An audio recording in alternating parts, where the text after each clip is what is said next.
Okay, let me admit these last few people and we will go ahead and get started. Okay, welcome everyone. Lots and lots of new names and new faces on our call. Welcome to 2022.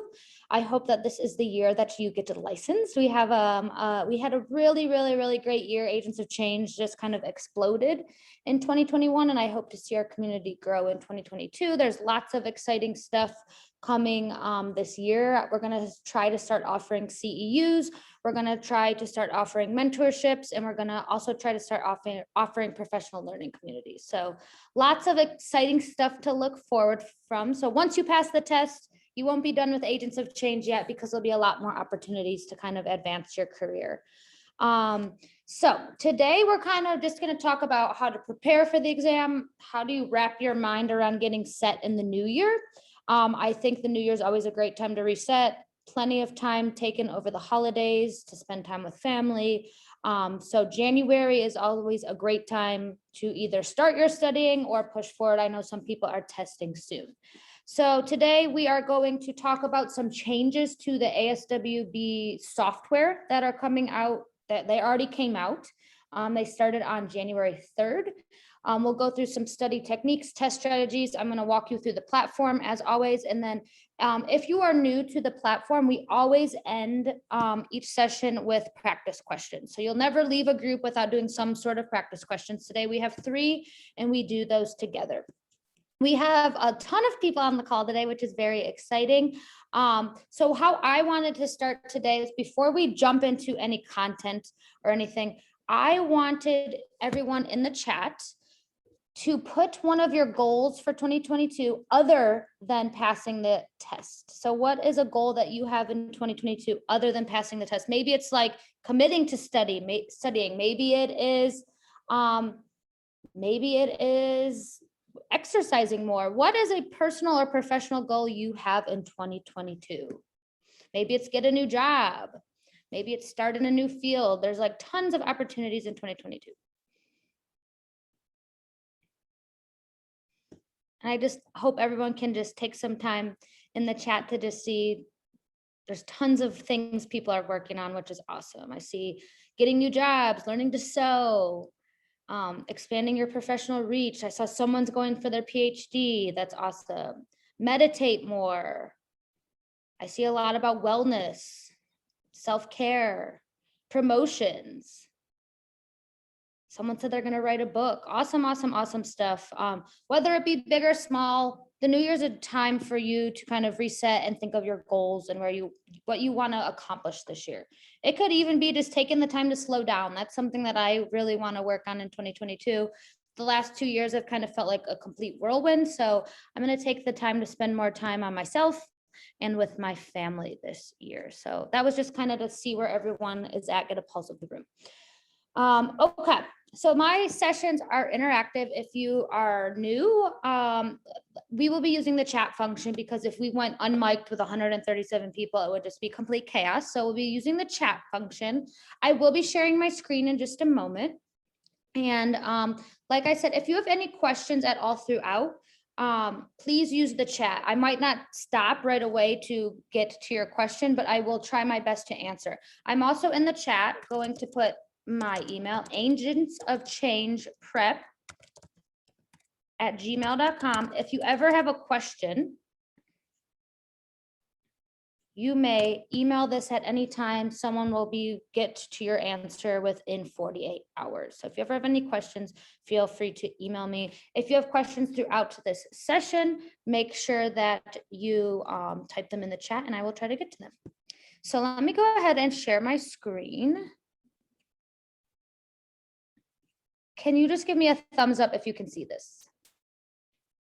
Can you see my screen? Okay. Awesome. I always ask, if you cannot see my screen or if you can't hear me, you might want to exit out and come back in, because sometimes Zoom can be finicky. Okay. So let me pull up the chat so I can see it as we're going. Okay. So when you log into the course, so some people are like, I'm not seeing any of the curriculum. When you log into the course, you're going to see what courses you have. You're going to click on Agents of Change. Your view is going to look a little bit different than mine because I have the creator view. So you're going to click to get, you have to click to get into the course. So a lot of people are like, I don't see anything. That's because you have to click into the course. This is not what it's going to look like. I'm going to show you what it will look like for you all. Okay, this is what it should look like for you all. The left hand is going to be your toggle, and you scroll up and down so that you're going to toggle up and down so that you can see everything. So you'll see 0% complete here because I'm just walking you all through it. But you will see, you can also search by lesson title. So if you're ever like, I can't find live study groups, you could just type in live and it'll take you right there. I think this search function is really great. Or if you're like, I wonder if she has something on defense mechanisms. Oh, look, defense mechanisms right there. So you definitely, like, this is something that I know I just actually found out myself, and I've been using this for a year. You can search here, use the search bar. It will be really, really, really helpful, and you can make your way through things through that.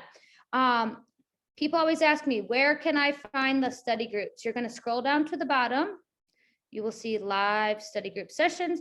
This will always give you when we're having the study groups. So you never need to email me and say, when are they? They're always posted. I would say about every 2 weeks, log out of your platform and log back in, because sometimes new stuff is posted and you want to make sure that it's refreshed. So you can see our study group is now Sunday, January 9th, and our next one will be Wednesday, January 26th. The Zoom link will always be here and you'll have all the information.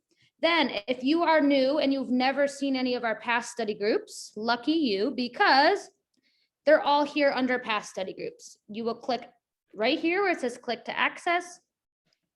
It's going to bring you to a Google Sheet, and what we're going to actually break this down by 2021 study groups and 2022 study groups. You'll have access to all of them. So as you can see, we have all the study groups from last year. You'll have the YouTube link, the resource link, and an MP3 link if you want to listen to it on the go. If you are testing soon, this is going to be your best friend, these past study groups, because as you can see, people that want more practice questions, probably within these study groups, there's probably 100 to 200 practice questions. So go through these study groups. They're going to give you new questions. They're going to give you breakdowns, and go through these. So if you're close to test day, make sure you spend some time in our live study group, our past study groups. So make sure you check that out. You also, I wanted to show something that some people don't know about. Let's just pull up a lesson. Let's say that we are going to do developmental theories. I'm going to pause it so you don't have to hear it. You can download not just the slides, you can also download the audio by clicking this little rectangle box with the arrow. You click that and it will download for you. So make sure you'll see it downloads for you. So make sure if you also want to download the videos, you are doing that as well. You can do that. It's the triangle or the rectangle with the arrow pointing down. So just kind of a little tutorial on how to use the platform. Tons of stuff there. What Agents of Change is all about is it's for all learning styles. So we have visuals for the visual learners, we have audio for audio learners, and we have these study groups for hands-on learners. So hopefully there's a little bit of something for everyone.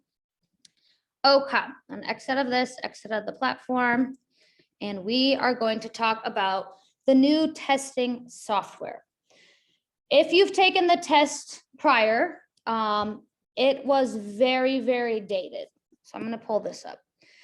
This will be in our resources. Also, this is always recorded and the resources are always sent out. So you can take notes as you go, whatever's going to work for you. You can take notes as you go. You can watch this later on, up to you. So as you can see here, I suggest taking some time going through this 11-page document. It's going to give you screenshots of what the old interface looks like versus the new. As you can see, this old, like very, very, very dated. I don't think it's been updated in a very long time. The new is going to look a little bit better. As you can see, your timer's up here. I'm trying to show some other things. This one on the left is the old, on the right is the new. Notice here, it says highlight and strike through. I'm really excited about these particular two new tools, because you will see as I start to break down questions, I use the highlight and I sometimes use the strike through. So if you are taking this exam and you will actually have some functionality on test day. So you'll be able to highlight, you'll be able to strike through. And another good thing, people have complained the font is super small. Now on the new testing software, I believe it's called Avena now, you can also change to different font sizes. So your font can be bigger, your font can be normal, your font can be smaller. So hopefully this is going to be some helpful things. I really like the highlight and I really like the strike through. I think it's really good for visual learners. There's other things that you will need to know. I mean, the selecting questions is pretty straightforward. You can, like we said, you can mark up and you can highlight. Your time remaining will always be in that middle. You can still flag questions for review. The review screen is going to look a little bit different. This will be the old, this will be the new. It's just some very small things. The biggest thing is going to be that strike through, the highlight, and the ability to change the size. You still get the 4 hours, and you still will have 170 questions. That does not change. The software that you're using. I have heard that the practice test is not updated with the new software yet. So if you are testing soon, take a look at this 11-page document so there's no surprises when you get to the test. So the highlighting and strike through is nice. Okay, I'm not going to read this to you. Take some time. There's new software, just so that you're not surprised when you see that. Okay, let me make this a little bit bigger so everyone can see. Let's make this 125%. Okay. Also, you can check out this article that just describes what some of the things that this was from October when they announced what's going to happen. It's just talking about Athena, their new interface. So someone asked, no, this new software as of yet is not reflected in the practice exam. I don't know when they're going to roll it out, but you need to be prepared for it, because if you are testing in the new year in 2022, you will see this on the actual test. Okay. Okay, now we're going to talk about study strategies no matter where you are in this testing process. Let's just jump right in. Still have a few people in the wait room. Okay. You need to, on this exam, you need to study for understanding and not just recall. This is where people really get tripped up. They'll say, I thought I knew everything in the APGAR book. I got to the test and I didn't know any of the language. That probably means that you knew a lot of recall, but you're having trouble understanding at a deep critical thinking level and applying it. So there's KSAs. If you don't know what the KSAs are, they are put out by the ASWB. I have them linked here for clinical, masters, and bachelors. You need to look at the KSAs before you test. They were last put out in 2018. They probably will be updated in the next year or so, but they lay out exactly what you could see on the test. So there should be no surprises, because you should have at least looked through all of the KSAs. So if you're just starting out, or if you're getting ready to test soon, use these KSAs. They're there to guide you. And what I say with the KSAs is you do not need to know every single one of these KSAs. There's hundreds, like a book. You need to be familiar and have an understanding. It's not important that you know definitions, but can you explain to someone what a defense mechanism is? Can you explain to someone what person and environment theory is? Not just I've heard of this, but can you explain it? So APGAR book, a lot of you might have that. It's very dense. It's a textbook. It's definitely for visual learners, but there are some really good tips that she used. So I'm going to use some of her tips when we're talking about what you should do to prepare. As you're going through these KSAs, what I did, I printed them out and I highlighted ones that I knew I definitely needed to work on. So I'm just giving an example. This is for the clinical exam. So say you're going through it and you're like, oh, wow, feminist theory. I need to brush up on that. Highlight that so you know what areas you need to strengthen before testing. Like I said, you don't need to know them all in depth, but you need to know what they are and have an understanding of them. So use the KSAs to guide your study. would you be able to give a 5-minute lecture on this topic? And it could even be 2 minutes, but if you're like, I couldn't actually explain that to someone, because I've done a lot of work with students and I'll say, okay, explain countertransference to me. And they'll even say, I actually am not able to do that. And I'm like, I know you know what countertransference is, but you need to be able to put it in your own words and explain it. If you've worked through my course, I talk about those critical thinking and higher order thinking skills. You will need that on this exam. So make sure you're able to summarize and put these ideas into your own words.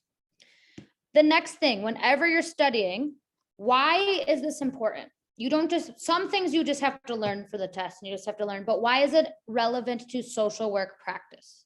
How do these concepts help me make decisions when working with clients? So I'm going to give you an example in just about a minute here. We're actually going to go through something together and I'm going to ask you, what do you know about this topic? Explain it to me. And we're going to use the chat.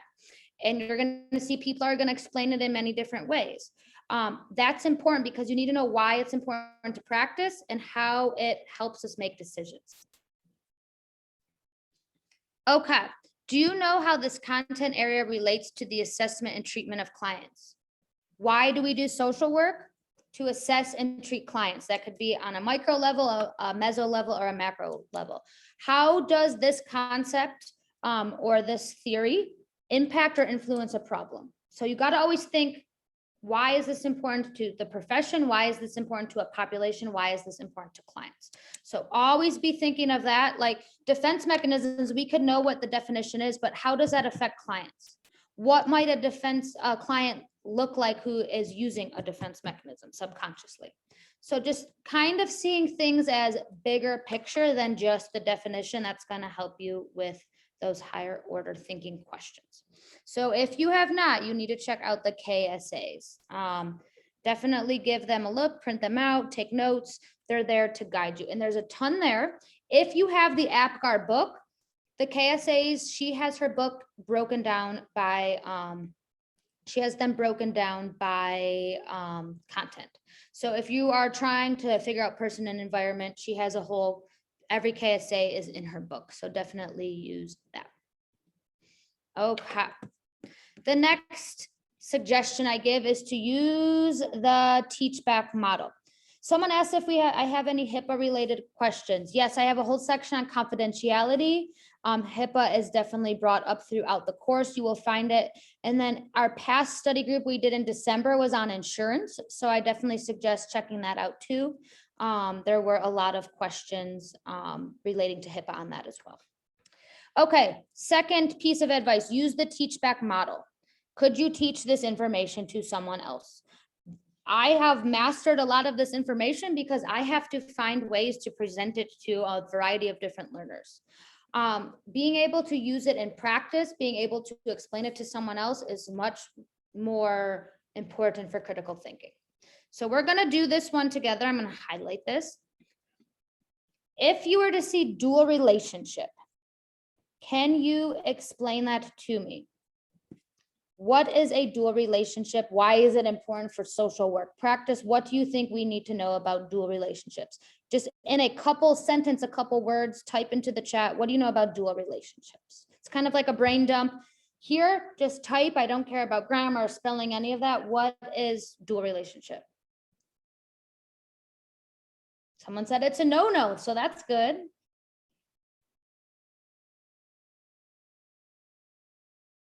Code of ethics is coming up a lot. When you hear dual relationship, you should definitely think code of ethics. It's explicitly laid out in the code of ethics.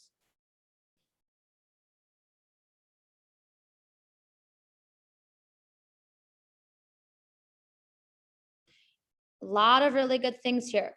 It's when you have relationships with clients in a therapeutic setting as a client, but then you also might have some sort of relationship outside of the therapeutic relationship. Sometimes we can avoid them, sometimes we cannot. So I don't want you to ever do blankets like we should never be in a dual relationship. In some cases, that's not possible. Who can give an example of when we might be in a dual relationship? If you're in a rural area, that comes up a lot on the exam. Maybe you're in a rural area and you are the only therapist. You might see your client at church. You might see your client at the gym. You might see your client outside of the therapeutic setting. They might be a member of your community. You might have a client that their child attends the same school. You might see them at the grocery store, right? So there are things where dual relationships exist.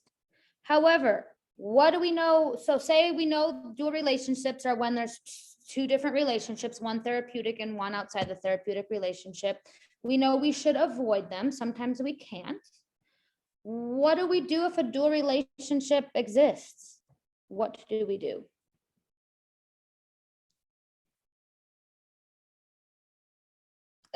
If you can't avoid it, you have to definitely make it known to the client. You know, this is what will stay in the therapeutic setting, and this is what will happen outside of the therapeutic setting. You must also let the client know. You can't be in a dual relationship and not let them know. That's not ethical and it's not fair to the client. You might, for dual relationships, you may need to seek supervision. You might need to talk about this first, right? You might need to ask a supervisor, is this a relationship I should be in? People have asked me, well, what if the client is okay with being in a dual relationship? And I'll pose this question to you all. So say it's a dual relationship, but the client says, I don't care, it's a dual relationship, I want to continue. What do we do? I know we want to respect self-determination, but we as the clinician need to make the decision because it could be a liability. It could be an ex-boyfriend that wants to see you, right? Just because they want to continue does not mean it's sound or appropriate. So you as the clinician have a lot of power because you need to process and think about, is this ethical for me to be in a relationship? You could lose your license if you are engaged in unethical relationships. When you're looking at dual relationships, you need to weigh the pros and cons. What are the potential harms to this client? Is there a potential harm to this client? You need to do what is most ethical and understand that an ethical dilemma does exist. So there's a lot. See, dual relationships. You might know what the definition was, but we just spent 2, 3, 4 minutes explaining further what a dual relationship is. So if you were able to explain that, if you were able to give input, that shows that you have a deeper understanding. You could teach that to someone else. So I suggest if you find a study buddy, or my husband is my person, he has no knowledge of social work, but when I was testing, I would use this teach back model on him, and sometimes he'd be like, I have no idea, that was not clear, you explaining it to me, or he'd be like, oh, now I understand. So you can use your family members, you can use colleagues to use this teach back model, but if you are someone like me that's a hands-on learner, talking out loud can sometimes be really helpful. So I was talking to myself a lot out loud while I was studying for this exam. That might be a method that works for you in your learning style. Okay, our third piece of advice, treat practice questions like the real thing. This is a no-no, and I was someone that did this, it's so hard. You have the answer key and you want to check the answer key and say, am I right? Don't crumble to the pressure to turn to the answer key and just look ahead immediately. Treat every practice question like it's the real thing, because on the real exam, you're not going to get to look ahead. You're not going to get to know what the answer is. You have to be confident in your answer. So treat practice questions like you would the real exam. So treat practice questions like you would the real exam. Read each question twice. And I tell people, read each question twice. If you're like me, I'm a very, very, very rush through fast test taker. You'll pick up on details the second time through. And those details could be a make or break, because on these, if you have not tested before, you'll start to see as you go through the course, one word could change an entire question. So you really, really, really need to go slowly. You need to take your time and you need to break down the questions. Read all your answer choices and ask yourself, what is this question asking me? If you are new to the course or if you're about to test, I have a lecture on the 5 W's. It is a way to break down questions. Take a look at the 5 W's. It will give you some ways to break down questions. Just curious, has anyone utilized the 5 W's? Is that working for people? I'm just curious. So some people are saying no, some people are saying yes. If you don't know what I'm talking about with the 5 W's, check out on the platform. There is a whole lesson on the 5 W's. It's just really good to help you pull out information. It's who, what, where, when, and why. Very simple, like a 3rd grade reading assignment, but it will be something to put in your toolbox. It will help you slow down. It will help you let you know what is important information, and it really helps you pick apart things. So I think it will be helpful. I don't think it will ever be hurtful for you to check out the 5 W's. So if you have not, check out that lecture on the course. It's great. Ugh, this one's hard. Number 4, build up your test taking stamina. It's a 4-hour test, even longer if you apply for accommodations. You may have up to 5.5 to 6 hours. I don't know about you, but not many of us are in practice to sit for 4 hours in front of a computer screen.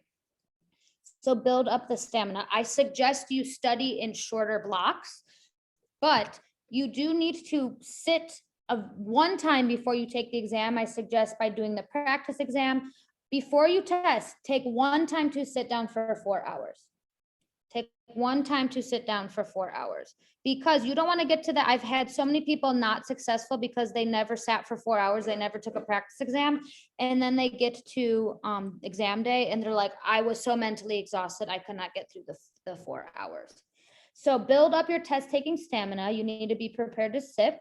And I always suggest taking, this kind of leads into step 5, take the ASWB practice exam. If you are signed up and registered for the exam, I suggest taking this.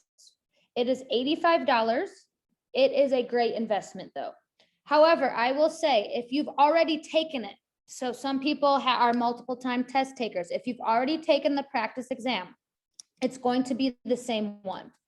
So if you've already taken the practice exam, it's already going to be the same one. So you might want to find a different exam to take. I suggest you sitting down to take some sort of practice exam that is 150 to 170 questions before test day. If you're taking the practice exam, take it about 2 to 3 weeks prior so you can have time to go through all of the questions and rationales. When you are taking this mock exam, pretend like it's a dress rehearsal. So pretend like this is your real exam. If you're scheduled to take the exam at 8 a.m., take your practice exam at 8 a.m. And I suggest having a scrap sheet of paper to the side when you're taking a practice exam and taking notes. So maybe 2 hours in, you're like, wow, my mind's starting to drift. It's a really good tool to help you get in touch with your own testing style. Did you need to use the bathroom? Were you going too slow? Were you going too fast? It really is a dress rehearsal. What I suggest is, some people are, what I suggest is using it as a tool. So you take it, it does not indicate if you will pass or not. And that's not what it's supposed to be for. What it's supposed to be for is a tool to give you questions and rationales. I suggest actually spending about 2 days after you've taken it to go through every single question, see the wording, understand why you got a question right or wrong. So I say to use it as, so someone said, what's the difference? There's a lot of differences. One's a practice and one's the real thing. But if you have a lot of test anxiety, the practice exam is going to be timed. It's going to be on the computer and it will get you comfortable with the software.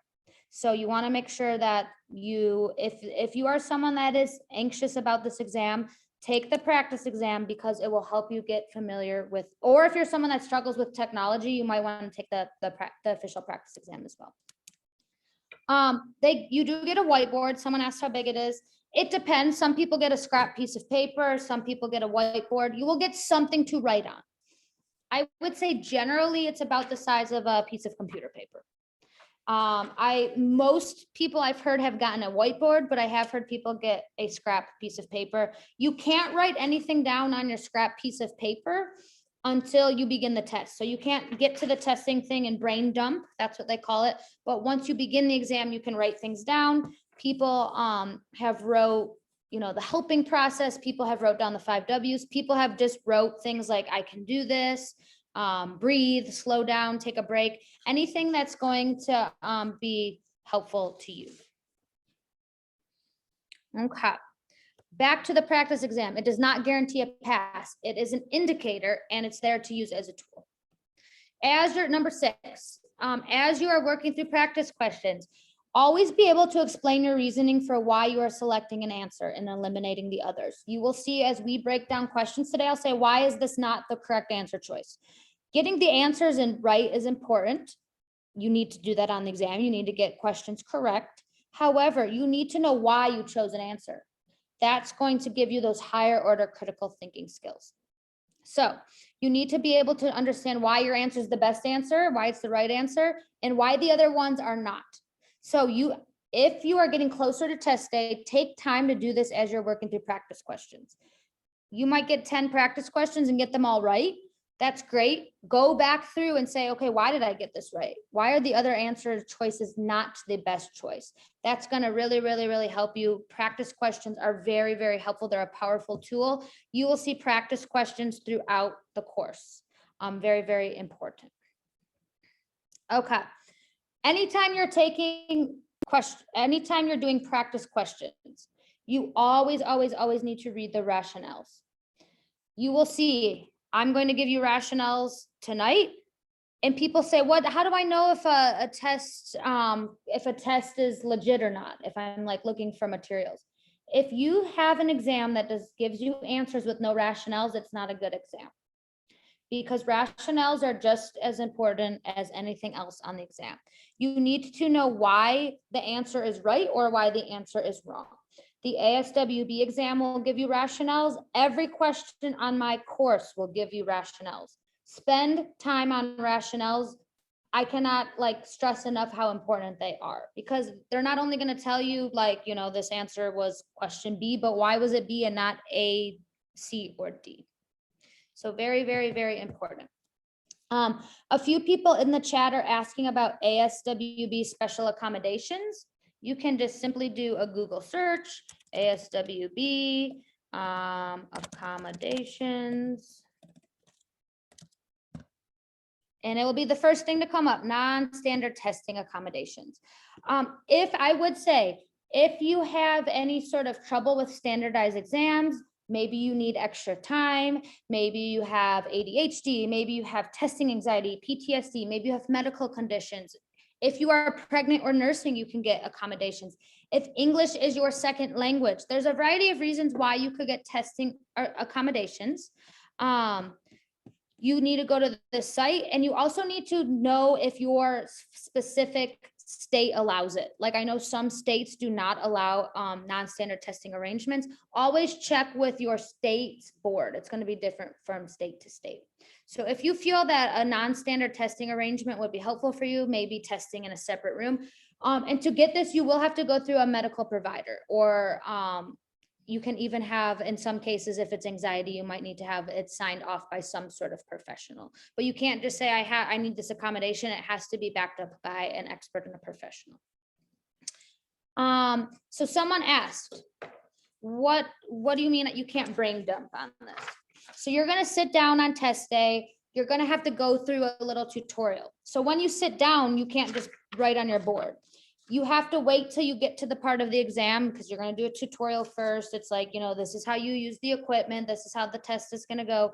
Then once you click start exam, you can write on your board. So some people you would want to write when you sit down, get everything on the paper, but you have to wait a few minutes to begin to write on your board. And they're very, very strict about this.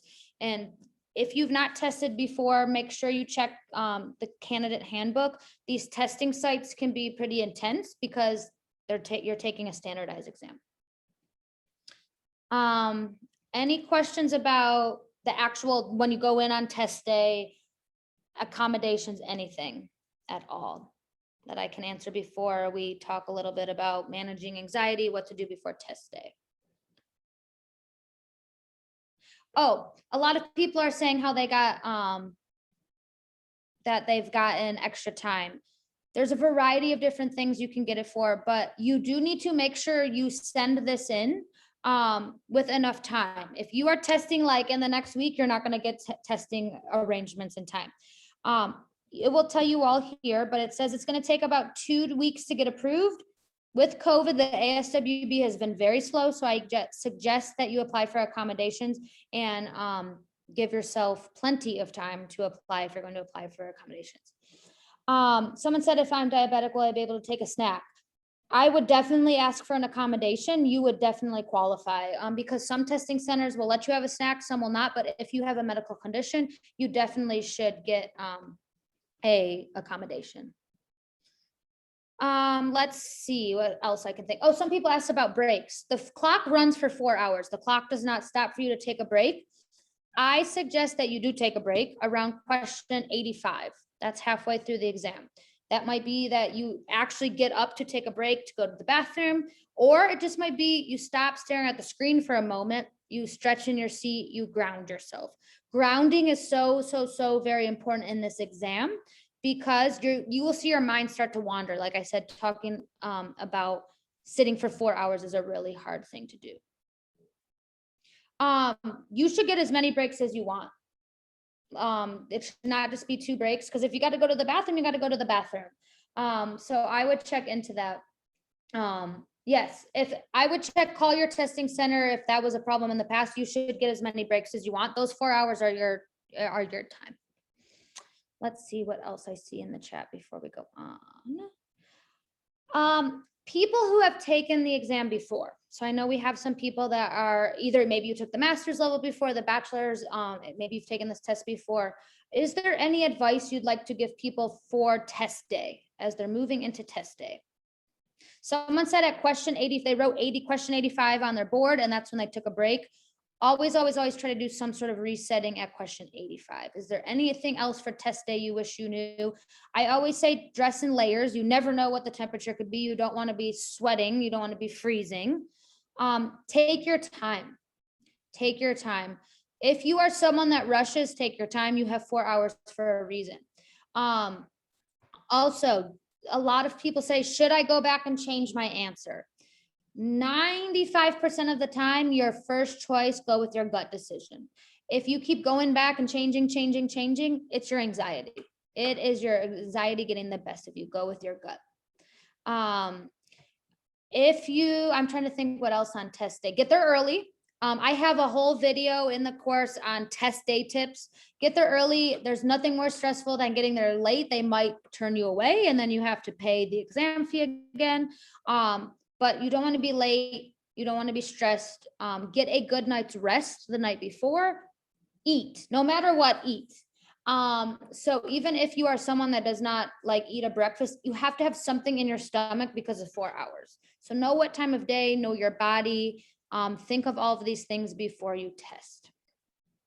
Someone said ground yourself, right? So I've heard people just closing their eyes, saying a little bit of self-positive talk, resetting, moving to the next question.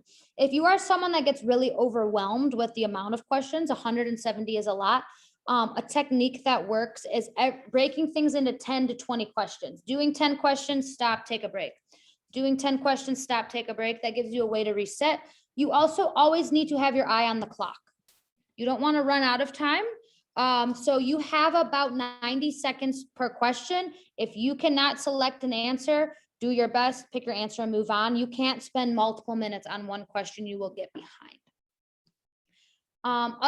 Some other advice people are giving is, someone said they did the 10 questions at a time. So I do questions 1 through 10. I stop, take a break, reset, next 10 questions. Also, you might get really hard questions the first 2 or 3. You might be like, oh my gosh.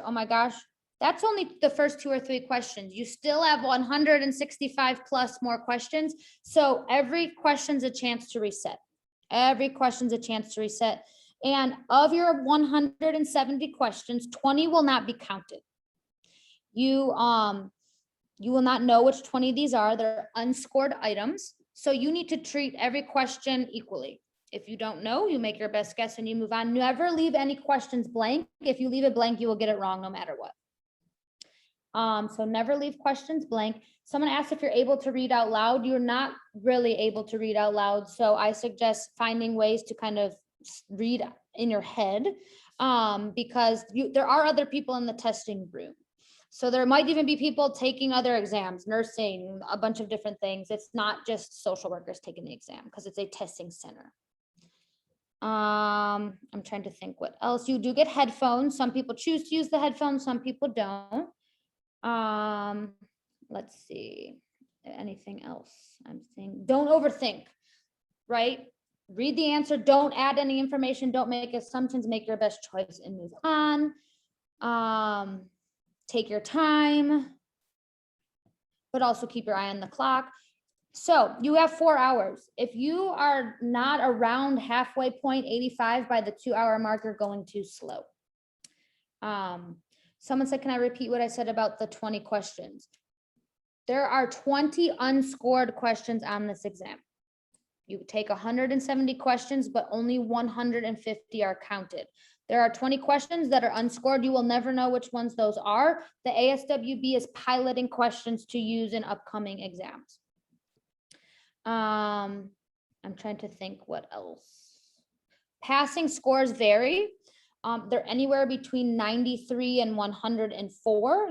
There are 5 different versions of every level. So 5 versions of the bachelor's, 5 versions of the master's, 5 versions of the clinical. You'll never know which version you're going to get. I'm trying to think what else. Oh, if you are taking practice exams, I try to suggest getting over 105 questions correct out of 150, because that will give you good breathing room on the actual exam. Someone gave really good advice. If you're testing for maybe the 2nd time or 3rd time or multiple time, if you were close, so if you don't pass by maybe 2 points, you don't need to change things up dramatically. You just need to tweak, right? You need to just tweak certain areas that maybe you're struggling with. If you have not been successful and you have not reached out to me by email, send me your score sheet. Oh, also, if you do not pass, do not throw away your score sheet, because some people are like, I didn't pass. And I'm like, well, where's your score sheet? I want to see it so I can kind of give you some advice. If you have not passed and you'd like some areas that you can brush up on, send me your score sheet and we will always come up with a plan. I'm trying to think, any other questions about the test itself? If you have not, if you're like, all this is news to me, read the ASWB candidate handbook. It is on this website. You can Google search it. Everything you need is there. Okay, let's get into our study questions. Now we're going to have 3. So the way this is going to work is if I'm going to read the question, I'm going to read the answer choices, then we're going to break it down. You're going to see me highlighting. You're going to see me doing a variety of different things. Someone said, can you obtain their past score sheets if you no longer have them? No. So that's why I say don't throw them away. ASWB will not give them to you. I even was applying for reciprocity in a new state. I didn't even get to see my, I never got to see my score sheet. It is done directly by the board. They will not give it to you again. So make sure you do not throw that away. You can take the exam. It depends on the state. I mean, you can take it as many times as the board will allow you to. Some states you have to go in front of them if you don't pass, but this is an exam. It's a pricey process. You don't want to have to take this multiple times if you don't have to. That's what I say. If you do fail, there's a 90-day waiting period unless you are within 5 points. Some states will allow you to test sooner than 90 days if you're within 5 points, but that varies state by state. There's other conditions. Your job has to be on the line, or there's a variety of different things, and you will have to fill out a form. Let's see. Someone asked if the Code of Ethics is updated for 2022. The Code of Ethics has some changes to it. You will not see those changes on the exam. The exam is not changing in 2022. Also, the DSM has a few changes. You will not see that on the exam. The exam changes only every 2 to 3 years. So important to know for your practice, but not for the exam. Good questions. Okay, let's jump in to practice questions. Number 1, I'm going to read it. For these, not important that you get it right. I really do not care if you get it right. That's great if you get it right, but I want you to be able to explain to me why you're choosing the answer choice that you did and why the other ones are not correct. We're going to do process of elimination. If you are new to my program, always, always, always eliminate 2 answers. You have a much better chance of getting something right when you're down to 2 choices. So 2 should be easy to eliminate, and then you should be between 2 answers. So number 1, you are facilitating a social skills group for elementary school students struggling with impulse control. One of the students casually mentions that when he has a bad day at school, he does not receive dinner as a punishment when he returns home from school. The other students begin to laugh. Given this information, what should the social worker do? Before we even jump into the answer choices, what's important here in this question stem? What would be important clues for you to pick out? Go ahead and read this on your own, and in the chat, tell me what's important. Setting, we are in an elementary school. Who's our client? We're in a group setting. So this is not one-to-one. This is a group setting. You would need to have knowledge of groups. What else is important? Presenting problem. You're in a social skills group. There's a few presenting problems. These students have troubles with impulse control. Also, a student mentions that he does not receive dinner as a punishment. Ding, ding, ding, safety should be coming to mind. Age, elementary school. So you need to know that could be anywhere between 5 and 10 to 11 years old. Age matters. 5-year-olds are very different than 18-year-olds. What else is important? What do we do given this information? What do we do? So to sum this all up, student tells us that he does not get food as a punishment. We need to be thinking safety. Hierarchy of needs, someone said, that's super important. What do we know about the hierarchy of needs? We need food. Food is such an essential to us. Holding back dinner, is that okay or not okay? We need to think of that. So what do we do? A, follow up with the student's teacher after group to obtain more information about the disclosure. B, make a CPS report after the group is finished. C, end the group early so that a call can be made to CPS. D, notify the student that a call to CPS will be made due to this disclosure of neglect. So I see a lot of you putting your answers in. Why did you pick that answer? So why is your answer choice the better one? So go ahead and give a little rationale about why you chose that answer.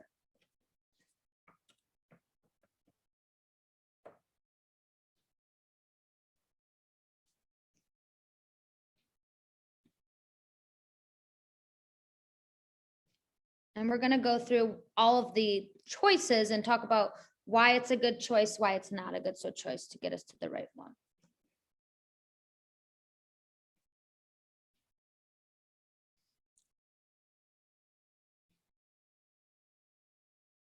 This is a good one because we have some mixed answers here. And we should be able to eliminate 1 or 2, and then we will go from there. So I'm going to give you guys maybe 20 more seconds to put your answer choices in.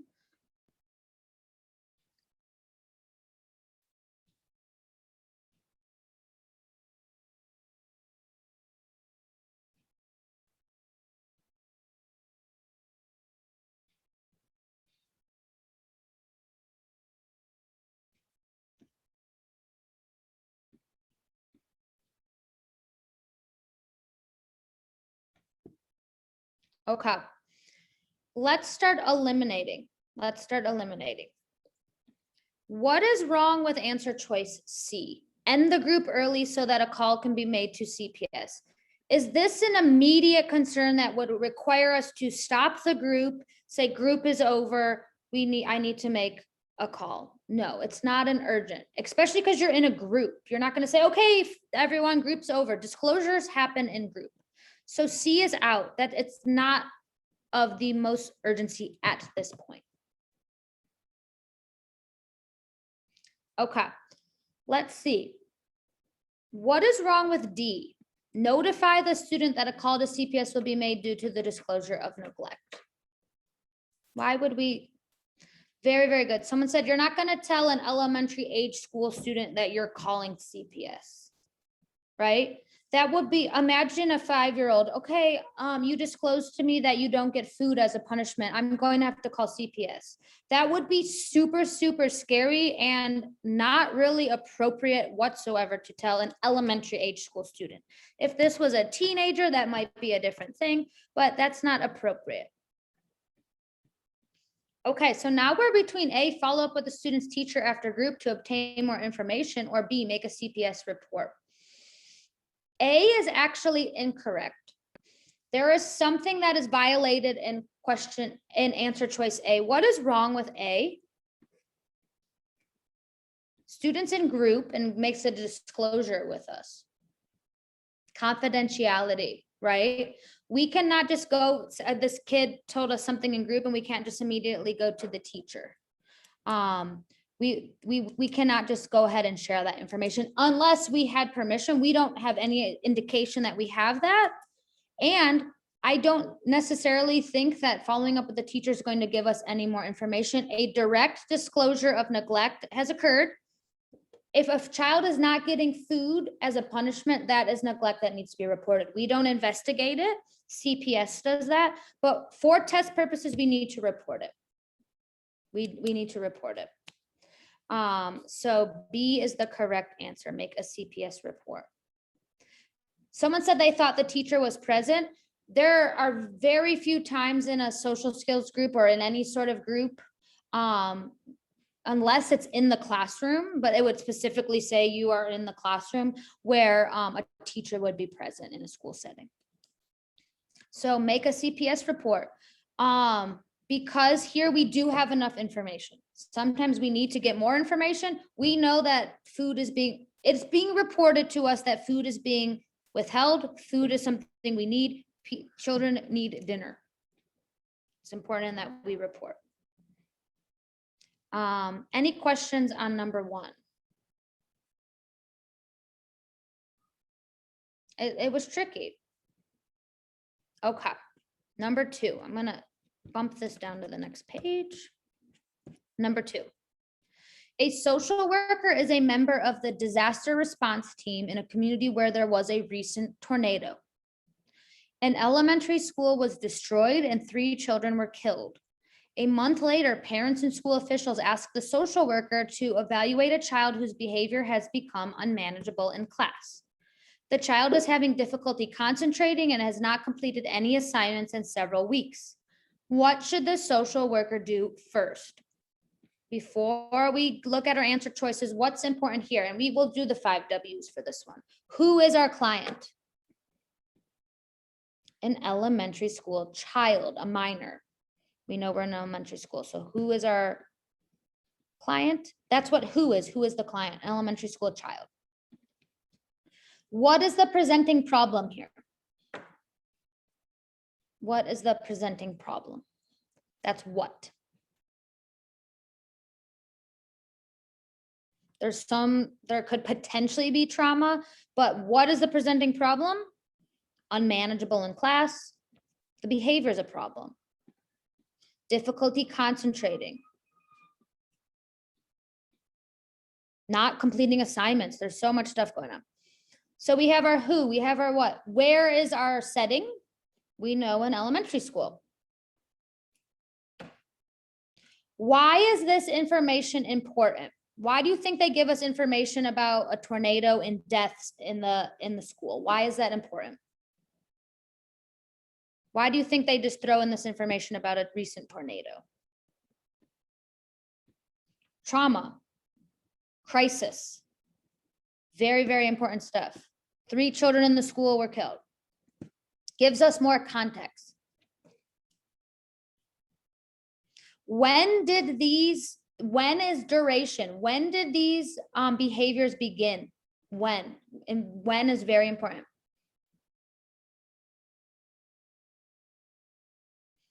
A month later. So that gives us some context, right? So what do we do first? First means you need to put these action steps in order. We might do the other things at some point, but we need a starting point first. So go ahead in the chat, put your answer choice and why. What do we do first? Refer the child for an evaluation for attention deficit disorder. encourage the parents to spend time with the child each day, conduct an individual assessment with the child, or provide crisis intervention.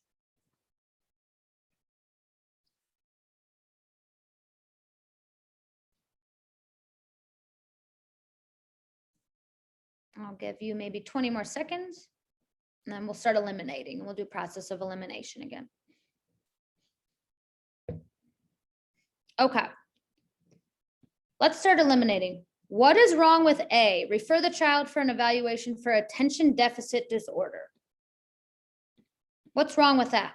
This child may have attention deficit disorder. Why am I not going to first refer them? We don't have enough information. We can't just assume because they're having difficulty concentrating, they're having behaviors, and they're having this behavior that they have AD, attention deficit disorder. Not appropriate. We're not aware of this diagnosis. This would be an assumption. This is a no-no. This would be making assumptions. A is out. Not enough information. That'd be adding information. Next question. Why would we not do B? So B is an easy throwaway. Why are we not going to encourage the parents to spend time with the child each day? What's wrong with that? Is there anywhere that talks anywhere about the parents not spending time with him? No, they might be spending tons of time with the child. That is not the first thing we would do. That's not answering the question stem. That's not helping us answer the question. So now we're down to C and D. So this is what I will tell you. We would do both of these things probably, but we need to find the starting point. Provide crisis intervention for the child. Can we provide crisis intervention without assessing the child, without knowing what we're going to provide crisis intervention for? If we didn't do an assessment, would we have information to provide crisis intervention? We need an individual assessment. Are these behaviors happening at home? These behaviors started 30 days ago. Was the child affected at all by this thing? Were there other classmates that were killed? What is going on? We need more information. We need to assess first before we start providing crisis intervention. Assess before action. More information, more information, more information, more information is needed. So we're going to do D probably at some point, but not until we have more information. The correct answer here is C. Conduct an individual assessment with the child.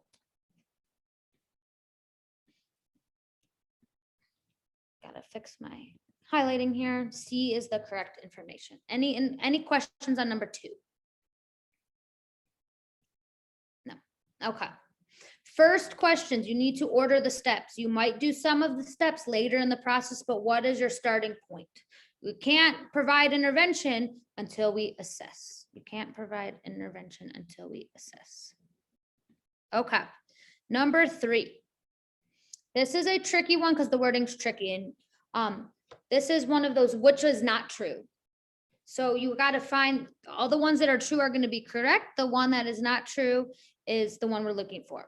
Number 3, very straightforward question stem. Which of the following is not true when treating patients diagnosed with anorexia nervosa?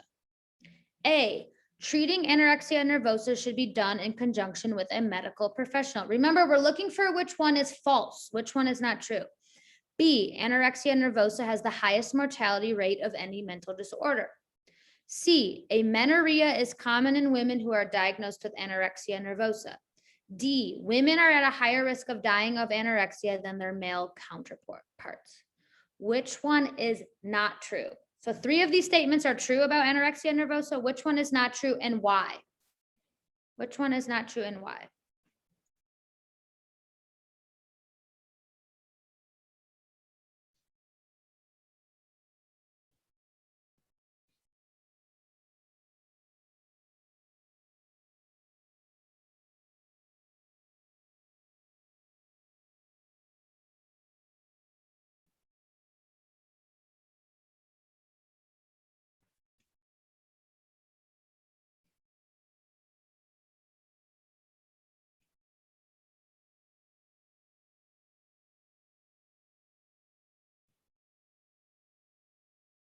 So we have kind of a mixed bag here of answers.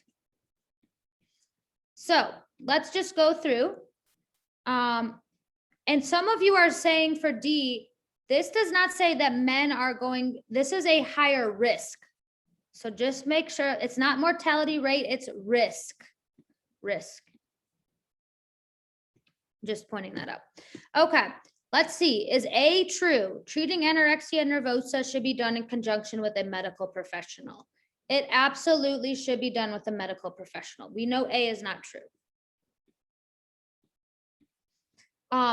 I just want to say anorexia nervosa can be so super serious. If you have a client come in that is struggling with this, they need to seek medical attention as well. It can be super dangerous. Anorexia nervosa has the highest mortality rate of any mental disorder. This is actually true. That's why it can be so serious. It has a very high mortality rate, which is why it needs to be done with the help of a medical professional, especially if it's severe. It's a very high mortality rate. Because why do you think that is? Why do you think anorexia nervosa has a high mortality rate? Just think of what you know about anorexia nervosa and why that would have a high mortality rate. Malnourishment. Organs start to shut down. What does our body need to survive? Nutrients, food. So you can go into organ failure, right? It can cause so many variety of things. So if you actually think about it, it makes sense, right? It's probably shocking, but it does make sense. So B is actually true. Who can in the chat, just if you, maybe you have no idea what amenorrhea is, but what is amenorrhea?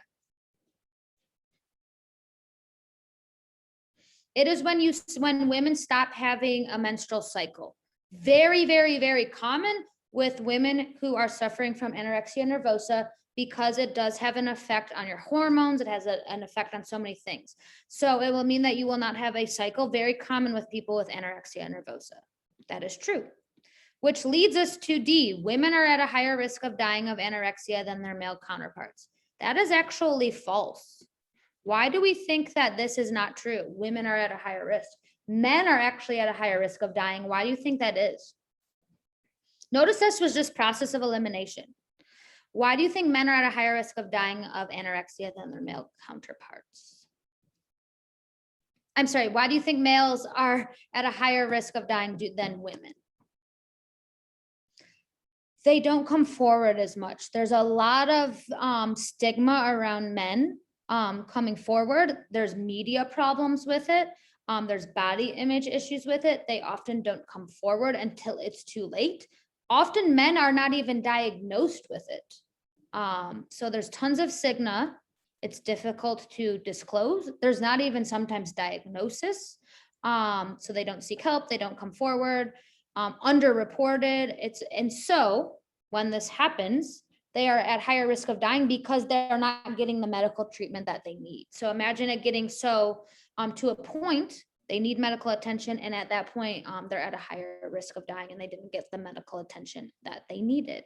So hopefully if this was new to you, you learned something new today, which if you actually think about it, and this is not your area, it does make sense, but it just takes a little bit of unpacking. So men are actually at a higher risk of dying. Any questions about anything we covered today?